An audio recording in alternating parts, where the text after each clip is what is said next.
Ya Raja, Ya Allah, Ya Rahman, Ya Rahim, Ya Fattah, Ya Bismillahirrahmanirrahim. Assalamualaikum warahmatullahi wabarakatuh. Waalaikumsalam warahmatullahi wabarakatuh. Hasbi Rabbi Jalallah, ma fi qalbi ghairullah, alal hadi sallallahu, la ilaha illallah. Bagiku cukup Allah, di hati hanya Allah. Salam ke Rasulullah, tiada Tuhan selain Allah.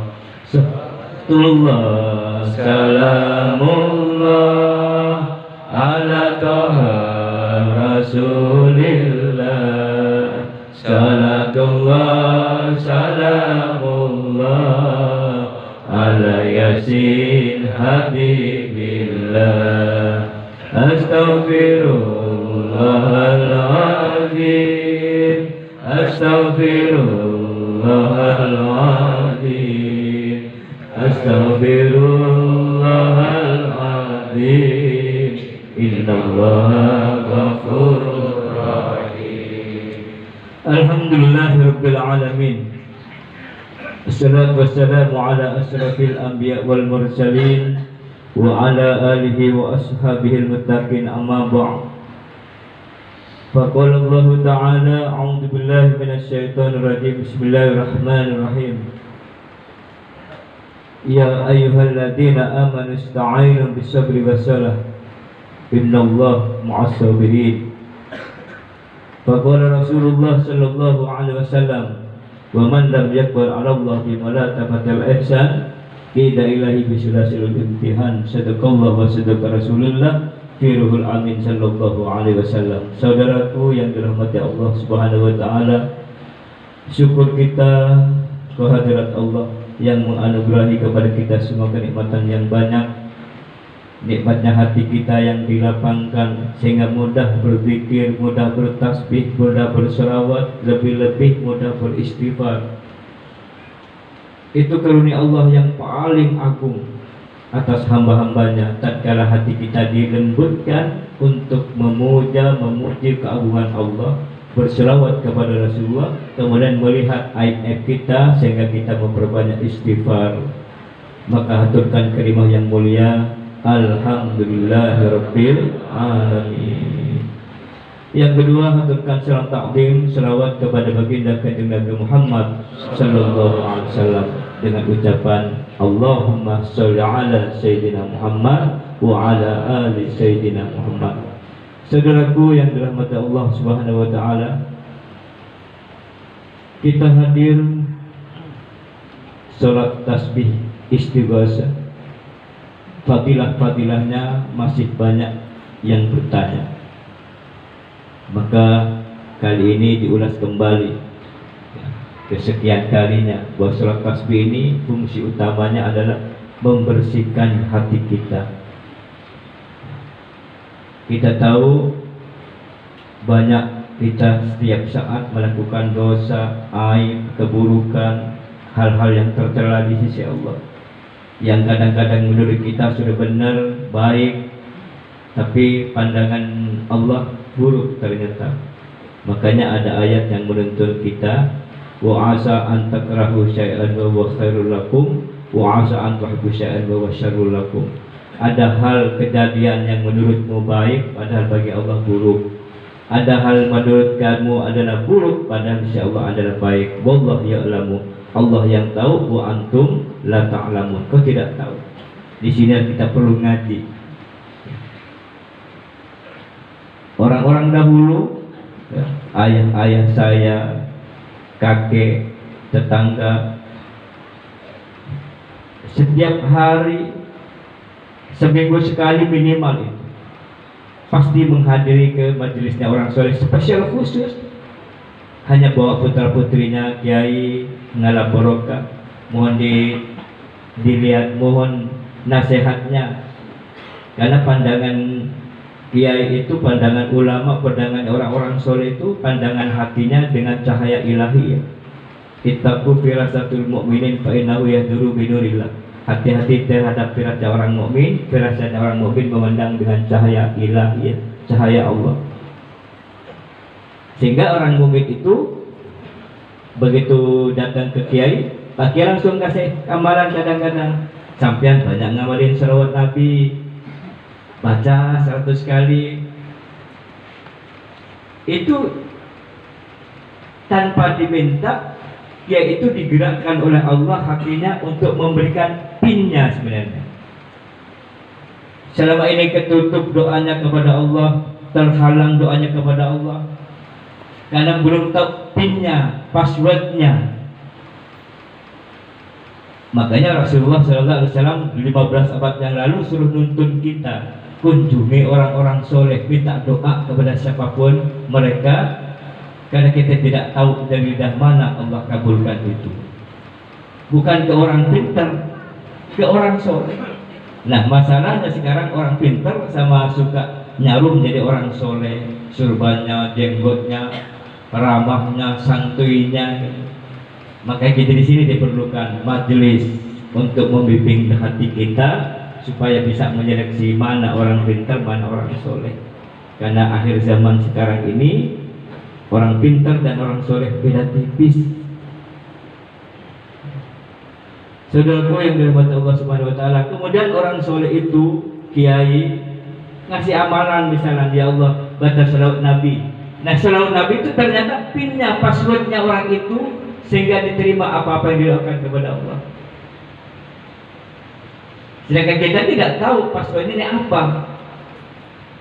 Hanya ahli tarekat ya, yang dikomandani oleh Syekh Abdul Qadir Jailani, tarekat Naqsabandi Qadariyah, yang bersumber daripada Sayyidina Ali. Tentunya kalau Sayyidina Ali bersumber daripada kepada Kanjeng Nabi Muhammad sallallahu alaihi wasallam. Umumnya pinnya ini selawat, wiridnya ya Allah ya Latif, ya Allah ya Latif. Yang pasti pin ini juga sudah diajarkan oleh Allah lewat ayat-ayat Allah berupa Asmaul Husna. Walillahi asmaul husna faqahu biha. Aku punya nama yang baik ya. Faqahu biha, maka berdoa engkau dengannya, aku kabulkan doa-doamu. Jadi passwordnya ada di Asmaul Husna. Dari sekian Asmaul Husna itu ada lagi, lebih pinnya lebih diperkecil lagi. Inilah yang mendatangi orang soleh. Kadang-kadang bukan hanya berupa wiridan atau amalan, berupa sifat. Sampian ya sabar ya, kata kiainya segitu doang. Tapi justru itu pindah, suruh sabar. Berarti mau dapat hinaan, gangguan, mau dapat gibahan, mau dapat omongan, mau dapat ujian. Kuncinya ingat tadi passwordnya yang dari kiai, suruh bersabar. Makanya orang yang bisa melihat dirinya begitu pulang langsung dimaki-maki sama saudaranya. Seperti 3 hari yang lalu pas hari Kamis ya, dan cerita kiai, mohon doanya, mohon nasihatnya ya. Kami ngadepin anak-anak ini banyak masalah ya. Ya udah, sampean bukan hanya ngadepin anak-anak, sabar aja. Ketika kita mendapatkan makian, cacian, sabar. Iya oke. Selesai. Singkat cerita, kemarin baru cerita hari Sabtu datang ke sini, ya subhanallah, pulang dari sini itu langsung kebayang cakap kiai, perkataan kiai, basuh bersabar dari dimakian. Nyampe di rumah pulang dari sini itu saya langsung dimaki sama saudara saya. Nggak ada angin, nggak ada apa. Saya dikatanya ngomong begini padahal saya nggak pernah ketemu. Saya dimaki-maki habis, dibikin malu depan anak-anak saya. Tapi yang kedengar suara kiai, sabar ya, sabar.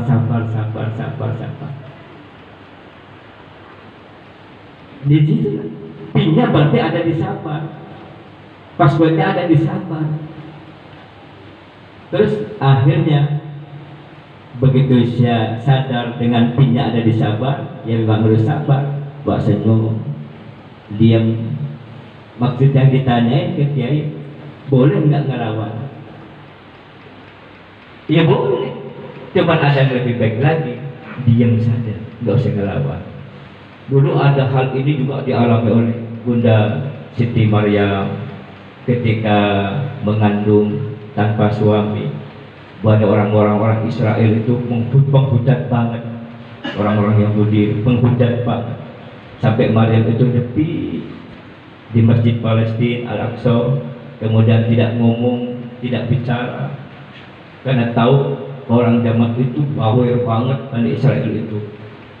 Sehingga saya tanpa suami seperti ini, padahal itu perawan suci, maka lebih baik menghindar, diam, sampai Allah yang mengurus langsung makanan dan minumnya turun dari langit berupa makanan dan buah-buahan. Sampai diketahui oleh Nabi Zakaria. Nabi Zakaria pada waktu itu tidak punya anak, sudah divonis mandul, sudah tua, mandul 50 tahun menikah, tidak punya anak keturunan. Tapi begitu silaturahmi ke tempat mihrabnya Siti Maryam, kaget. Siti Maryam ini, kok di sini Maryam banyak buah-buahan, dari mana?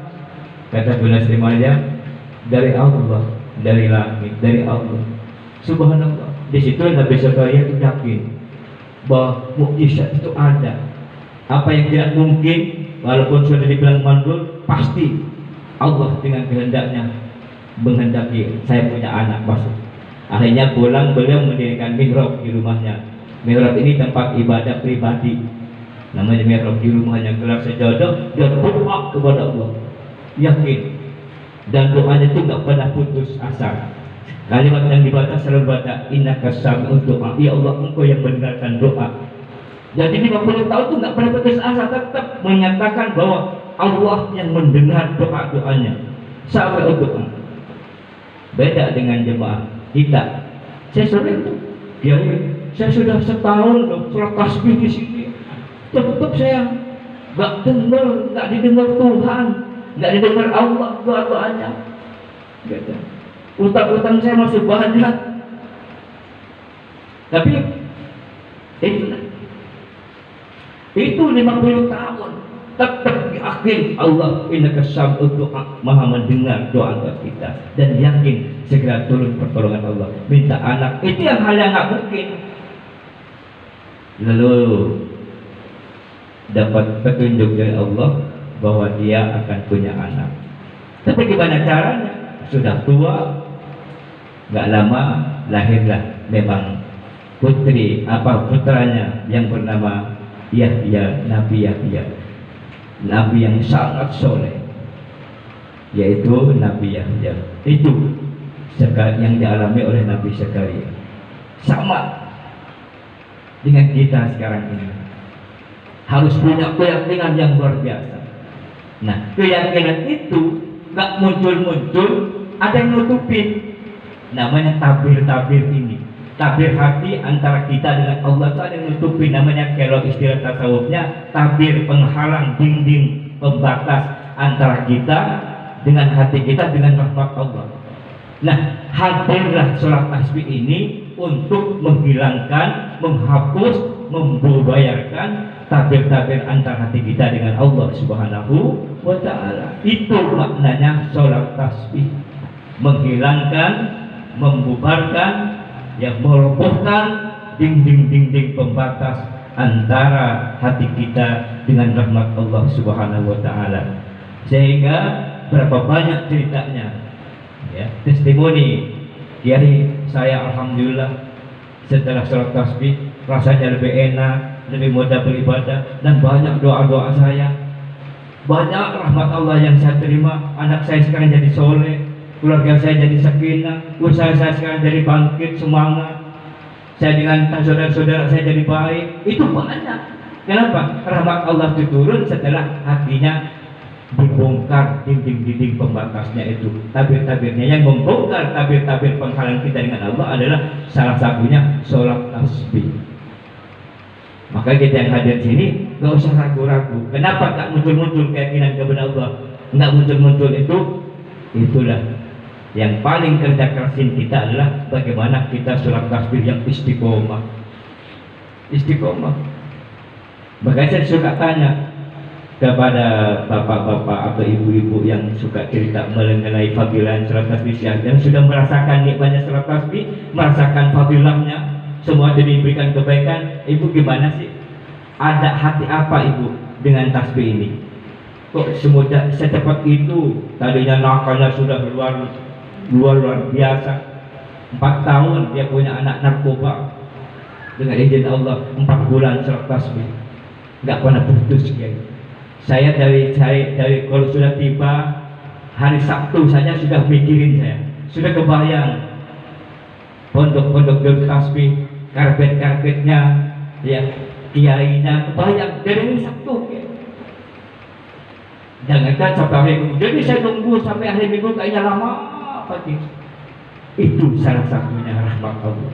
Jadi ketika kita sudah diberikan rindu, istiqomah sholat tasbih, kumpul dengan saudara-saudara kita, subhanallah, itu tanda-tanda pertama bahwa doa-doa kita, rahmat Allah bakal tiba dengan mudahnya ke dalam hidup kita ini.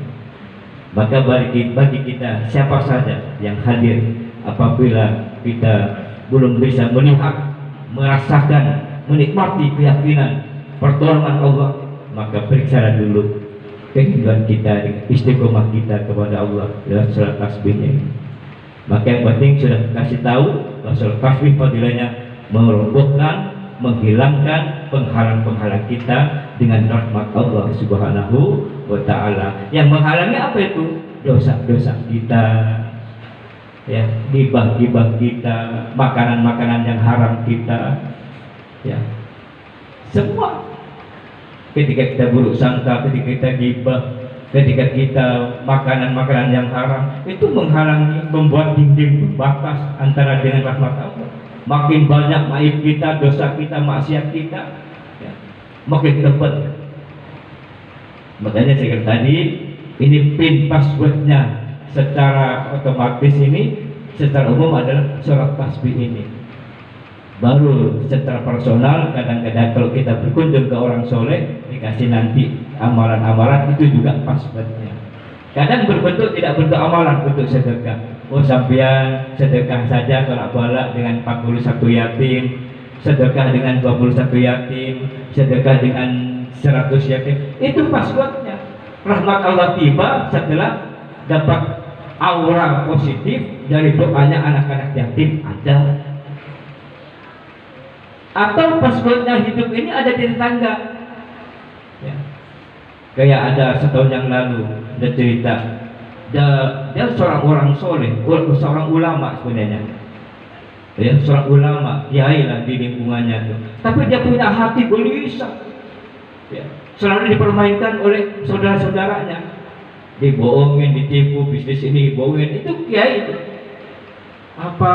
Saya bilang, saya minta amalan kiai, kata beliau, yang canggih. Sampean kan sudah banyak amalannya.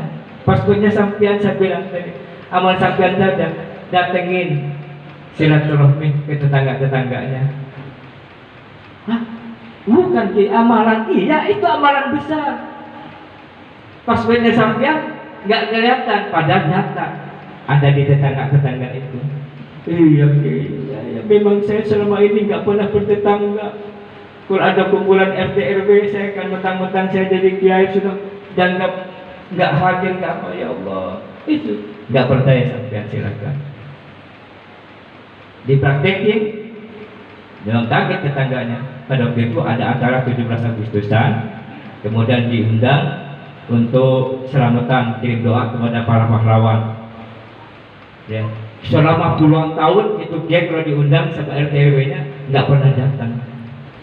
Nah, untuk tahun ini, untuk tahun kemarin itu dia tanpa diundang, karena RT yang sudah tahu nggak bakal datang, dia nggak diundang. Tapi belum datang, melaksanakan passwordnya tadi, dia baik, setelah itu besoknya dengan langsung dan nyumbang banyak, tetangganya terus kaget tetangganya.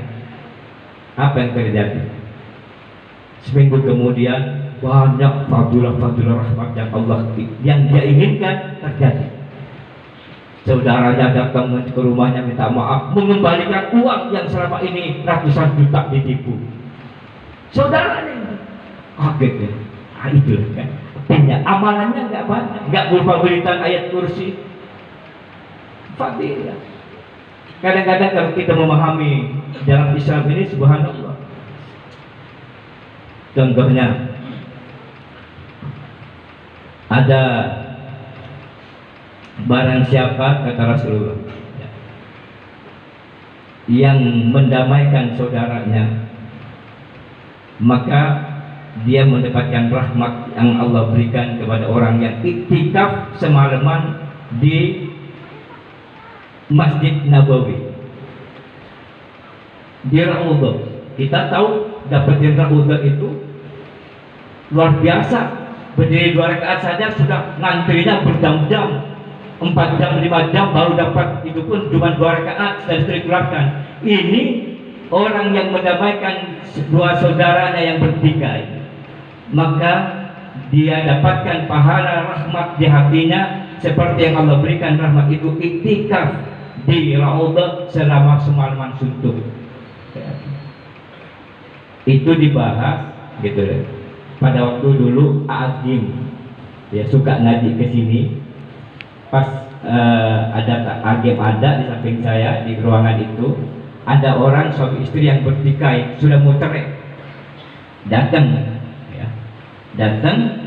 minta doanya, kata beliau itu supaya lancar perceraiannya. Suami istrinya datang, keluarganya. Akhirnya saya datang, saya ngobrol, saya damaikan, pertimbangkan dulu ya, setiap keputusan yang diambil oleh hawa nafsu itu hanya mendatangkan kehancuran dan kebinasaan. Kalau keputusan ini diambil dengan ilham, pertolongan rahmat Allah, maka endingnya adalah kebaikan dan kemuliaan. Kita punya anak, terus bisa senang sampai nggak sadar berubah haluan menjadi berdamai ya, dan saling senyum, nggak jadi cerai. Baru Agim itu cerita sama saya, pantas abah ya, Agim panggil saya abah, dapat rahmat sebesar ini. Ternyata amalannya abah itu sedikit, tapi dapat rahmat yang luar biasa. Apa Pak? Agim itu yang saya tahu hadis itu, bahwa yang mendamaikan dua orang yang bertikai, maka pahalanya sama dengan iktikaf di Raudhah semalaman suntuk. Subhanallah. Jadi rahmat Allah. Maka alhamdulillah, saya sekarang setiap hari memang bukan hanya 1, 2, bisa 4, 5 sampai 10 tiap hari mendamaikan orang sama anak sama orang tuanya, saudara sama kakak sama adiknya. Yang lagi ngetren sekarang banyak malah saudara, kakak dan adik, atau anak dan orang tua. Itu sudah zaman Covid seperti ini, subhanallah. Naudzubillah min dzalik ya, banyak hal-hal yang yang buruk pokoknya. Mudah-mudahan kita bagi yang biasa istiqomah surat tasbih mendapatkan satu pin password yang jitu untuk dikabulnya doa-doa kita kepada Allah Subhanahu wa taala. Ayo kita berdiri untuk surat tasbih.